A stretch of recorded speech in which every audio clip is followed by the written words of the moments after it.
magandang araw po sa inyo lahat. Absolute Royal po. At nandito po tayo sa lungsod ng Maynila. Dito po sa Liwasang Bonifacio. As you can see, nasa likod ko, yan po yung famous na Liwasang Bonifacio Fountain. At sa harapan ko po, yan po yung very iconic na post office. Yan po. Total mga kaibigan, na pinag-uusapan po natin ang fountain. Meron po tayong pupuntahan na isang very historical na fountain dito po sa lungsod ng Maynila, particularly sa area po ng Santa Cruz.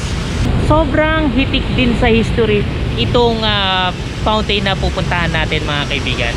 Itong fountain na tinutukoy ko mga kaibigan, walang iba kundi ang Carriedo Fountain. Kaya mga kaibigan, tara puntahan po natin ang very historical na Carriedo Fountain.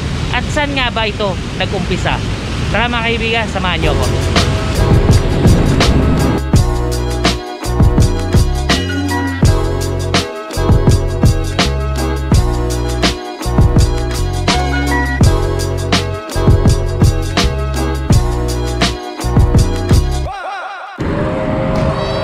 Nandito po tayo sa MacArthur Bridge, Pasig River.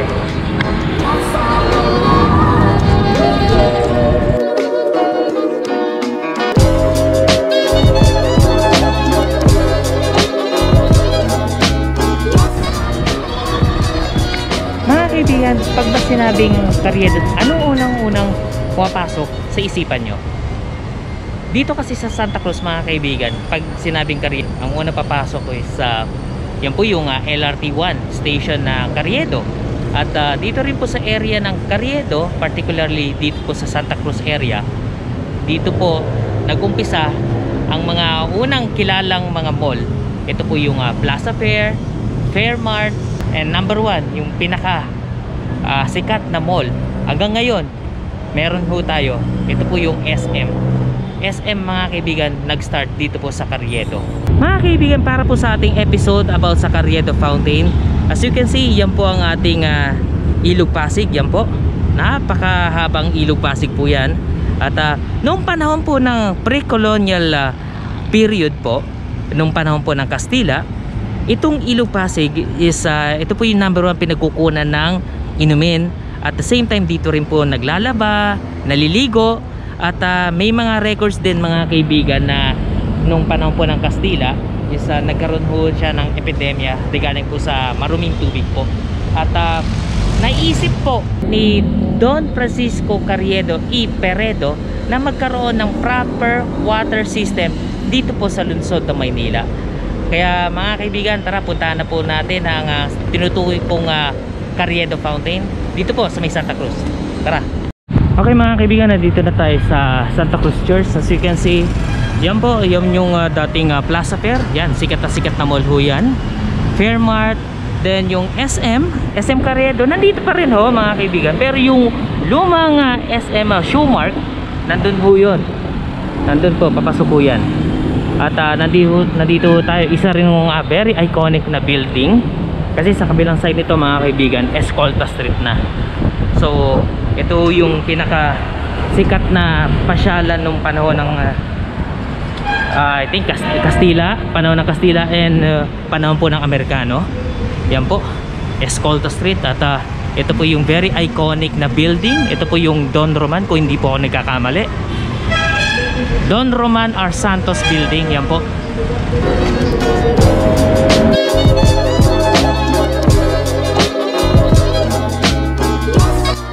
Yan po mga kaibigan, yan po yung Santa Cruz Church sa kabilang side. At ito na po yung tinutukoy kong Carriedo Fountain.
sa Rotonda de Sampaloc. Ito po yung intersection between Legarda-Lacson and Magsaysay Street, which is today mga kaibigan, ito na po yung Nagtahan Interchange. Ito po yung naghihiwalay sa Sampaloc from Santa Mesa. By 1976 mga kaibigan, dahil sa traffic concern, itong fountain na ito mga kaibigan is nailipat sa Balara Filters Park. Ito po yung sa harapan ng Metropolitan Water Works and Sewage System o mas kilala sa MWSS.